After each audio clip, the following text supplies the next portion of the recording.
नमस्कार दोस्तों, स्वागत है आपका अपने YouTube चैनल शुभम स्वर्ग पर। और मैं हूँ शुभम। आज हम एक बहुत ही इम्पॉर्टेंट टॉपिक को कवर करने वाले हैं, एफ&ओ ban, future and option ban. आपने सुना होगा कि कई बार स्टॉक्स एफ&ओ बैन में चले जाते हैं, लेकिन इसका मतलब क्या होता है, इसके फ़ायदे क्या हैं, नुकसान क्या हैं, और अगर कोई स्टॉक एफ&ओ बैन में है तो उसमें ट्रेड कैसे करें। आज के इस वीडियो में मैं इन सभी सवालों के जवाब देने वाला हूं स्टेप बाय स्टेप। तो वीडियो को अंत तक ज़रूर देखें, और यदि आप मेरे चैनल पर नए हैं तो प्लीज़ मेरे चैनल को सब्सक्राइब करें, लाइक करें। तो सबसे पहले समझते हैं कि एफ&ओ बैन है क्या। यानी फ्यूचर एंड ऑप्शन एक तरह के डेरिवेटिव्स होते हैं जिसमें इन्वेस्टर्स स्पेकुलेशन या कह सकते हैं हेजिंग के लिए ट्रेड करते हैं। अब जैसे ऑप्शन में आप ट्रेड करते हैं वो एक हेजिंग का तरीका है, ठीक है। तो जब कोई स्टॉक एफ&ओ बैन में होता है तो उस स्टॉक के डेरिवेटिव्स कॉन्ट्रैक्ट्स या तो फ्यूचर या ऑप्शन टेम्परेरी सस्पेंड हो जाते हैं, यानी उसमें आप फ्यूचर और ऑप्शन के थ्रू आप ट्रेड नहीं ले सकते।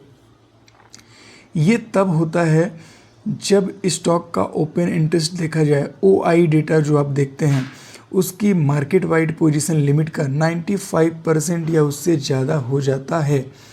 इसका मेन ऑब्जेक्टिव है कि स्पेकुलेटिव ट्रेडिंग को कंट्रोल करना और मार्केट को स्टेबल करना।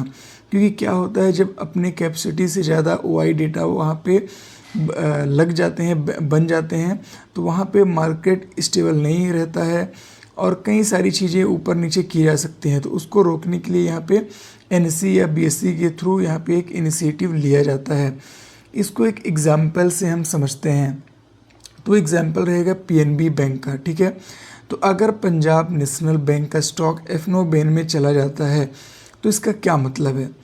तो फ्यूचर और ऑप्शन सेगमेंट में आप नए पोजीशन नहीं ले सकते। पहली बात, आप सिर्फ अपने एग्जिस्टिंग पोजीशन को अनवाइंड कर सकते हैं, मतलब क्लोज कर सकते हैं। नए ट्रेड अलाउड नहीं होते हैं। तो सपोज आपका PNB बैंक में ऑप्शन के थ्रू आपने ट्रेड लिया है तो उसको सिर्फ आप वहाँ पे एग्जिट ले सकते हैं, नया ट्रेड नहीं एग्जीक्यूट कर सकते। और ये तब तक एफ&ओ बैन में रहेगा जब तक इसका ओपन इंटरेस्ट या OI डेटा कहें 80% से नीचे नहीं आ जाता। तो आपने दो चीज़ें यहाँ पे देखा कि 95% से ऊपर यदि यहाँ पे मार्केट पोजीशन हो गया तो एफ&ओ बैन में चला जाएगा। 80% तक जब तक नहीं आता, 80% के नीचे, तब तक वो एफ&ओ बैन में बना रहेगा। तो नेक्स्ट क्वेश्चन है कि कैसे पता चलेगा कि PNB एफ&ओ बैन में है। तो इसका मैं डिटेल अभी नीचे नेक्स्ट स्लाइड में बताऊंगा कि आप एफ&ओ बैन स्टॉक लिस्ट कैसे चेक कर सकते हैं। तो PNB के केस में क्या होगा कि आप NSE वेबसाइट, जो नेशनल स्टॉक एक्सचेंज के वेबसाइट पर एफ&ओ बैन स्टॉक की लिस्ट चेक कर सकते हैं। वहाँ पे PNB एफ&ओ बैन में लिस्टेड होगा, देख सकते हैं। जैसे कि अगर PNB को कंबाइंड ओपन इंटरेस्ट MWPL का 95% क्रॉस कर गया तो एक्सचेंज PNB को बैन लिस्ट में डाल देगा, और ये बैन लिस्ट NSE की वेबसाइट पे आपको मिल जाएगी। एफ&ओ बैन में स्टॉक के ट्रेड करने का ऑप्शन क्या है। तो आप कैश मार्केट में ही ओनली उस स्टॉक को ट्रेड कर सकते हैं, ठीक है। तो डेरिवेटिव से यहाँ पे ट्रेड नहीं कर सकते। ये एक एग्जांपल था PNB जैसे स्टॉक एफ&ओ बैन में कैसे चले जाते हैं और ट्रेडर्स को इस दौरान कैसे पोजीशन मैनेज करनी चाहिए, वो इसका मैंने यहाँ पे एग्जांपल बताया है। देन बात करते हैं कि एफ&ओ बैन के प्रोज और कॉन्स क्या हैं। तो इनके फ़ायदे और नुकसान। सबसे पहले फ़ायदे क्या हैं एफ&ओ बैन के। तो पहला फ़ायदा ये है कि मार्केट को स्टेबिलिटी मिलती है। जब कोई स्टॉक ओवर स्पेकुलेटेड हो जाता है तब एक्सचेंज उस स्टॉक पर बैन लगाकर मार्केट को स्टेबलाइज करता है। क्योंकि सपोज यदि PNB बैंक के किसी भी कॉल पे देखते हैं, 100 रुपये का कोई स्टॉक है और 100 के आसपास ट्रेड कर रहा है और 100 पे ही सबसे ज़्यादा कॉल OI हो गए, तो उसका क्या मतलब हो गया कि वहाँ पे सप्लाई बहुत ज़्यादा होगी। तो मार्केट को यहाँ पे क्या किया जा रहा है, स्पेकुलेट किया जा रहा है। तो उसको रोकने के लिए यहाँ पे ये जो बैन लगाते हैं उन चीज़ों को यहाँ पे एग्जीक्यूट किया जाता है। दूसरा है रिस्क मैनेजमेंट। स्पेकुलेटिव ट्रेडिंग को कंट्रोल करने के लिए हाई रिस्क ट्रेड्स को कम करने के लिए इन चीज़ों को इनिशिएट किया जाता है, लेकिन कुछ इसके नुकसान भी होते हैं।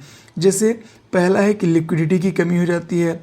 दूसरा, लिमिटेड ट्रेडिंग ऑप्शंस मिलते हैं ट्रेडर को। जो एक्टिव ट्रेडिंग करते हैं वो तो काफ़ी यहाँ पे फ्रस्ट्रेट हो जाते हैं कि क्योंकि उनके पास फिर ऑप्शन नहीं रह जाता, ओनली कैश में ही वो ट्रेड वहाँ पे कर सकते हैं। आप एफनो बैन स्टॉक इजीली चेक कर सकते हैं। यहाँ कुछ ट्रस्टेड सोर्स और प्लेटफॉर्म्स हैं जहाँ से आप एफनो बैन स्टॉक की लिस्ट देख सकते हैं, क्योंकि आपके भी मन में क्वेश्चन आता होगा कि मैं कैसे यहाँ पे चेक कर पाऊँगी कौन से स्टॉक एफनो बैन में जाने वाले हैं या जा चुके हैं। तो पहला आपका तरीका क्या रहेगा कि नेशनल स्टॉक एक्सचेंज की वेबसाइट में आप जाएंगे। उसकी वेबसाइट आपको गूगल मिल जाएगी www.nseindia.com करके। देन वहाँ पे दूसरा स्टेप रहेगा मार्केट डेटा सेक्शन पर क्लिक करेंगे। देन तीसरा स्टेप रहेगा फ्यूचर एंड ऑप्शंस के टैब में बैन सिक्योरिटीज़ करके एक ऑप्शन आएगा या एफनो बैन लिस्ट, तो वहाँ पे आप जाके इजीली चेक कर सकते हैं। देन दूसरा क्या तरीका है, स्टॉक ब्रोकर्स के थ्रू। तो बहुत से ब्रोकर्स जैसे जीरोधा हो गया, आप स्टॉक एंजल ब्रोकिंग अपनी ट्रेडिंग प्लेटफॉर्म पर एफनो बैन स्टॉक की लिस्ट प्रोवाइड करते हैं। ये आपके अकाउंट्स में नोटिफिकेशन या अपडेट सेक्शन में शो हो जाता है। आप अपने ब्रोकर के प्लेटफॉर्म पर लॉगिन करके सर्च कर सकते हैं, तो ये और आपके लिए इजी हो जाएगा। देन तीसरा रास्ता है एफनो बैन जानने के लिए कि मनी कंट्रोल की वेबसाइट। यहाँ पर भी आप एफनो बैन टैब में जाके उस लिस्ट को देख सकते हैं। तो ये कुछ इजी सोर्स रहे ट्रस्टेड जिनमें फ्रिक्वेंटली अपडेट होते हैं ये डेटा, तो आप इनमें से किसी भी प्लेटफॉर्म का यूज कर सकते हैं डेली एफनो बैन स्टॉक को चेक करने के लिए। ठीक है, देन बात करते हैं कि अब सवाल उठता है कि जब कोई स्टॉक एफनो बैन में होता है तो आप ट्रेड कैसे करें। How to execute trade in F and O ban stock. तो चलिए कुछ स्टेप देखते हैं इसमें। सबसे पहले आप कैश मार्केट में ट्रेड कर सकते हैं।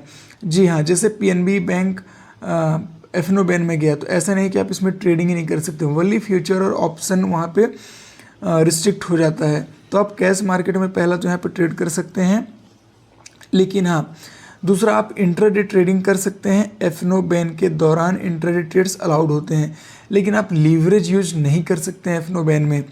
और तीसरा है रिस्क मैनेजमेंट का ध्यान रखिए, क्योंकि देखिए लिक्विडिटी काफ़ी लो होती है। स्ट्रिक्ट स्टॉप लॉस यूज़ करना यहाँ पे ज़रूरी हो जाता है। अब थोड़ा सा समराइज करते हैं। तो दोस्तों ये था हमारा जो डिटेल डिस्कशन एफनो बैन के बारे में।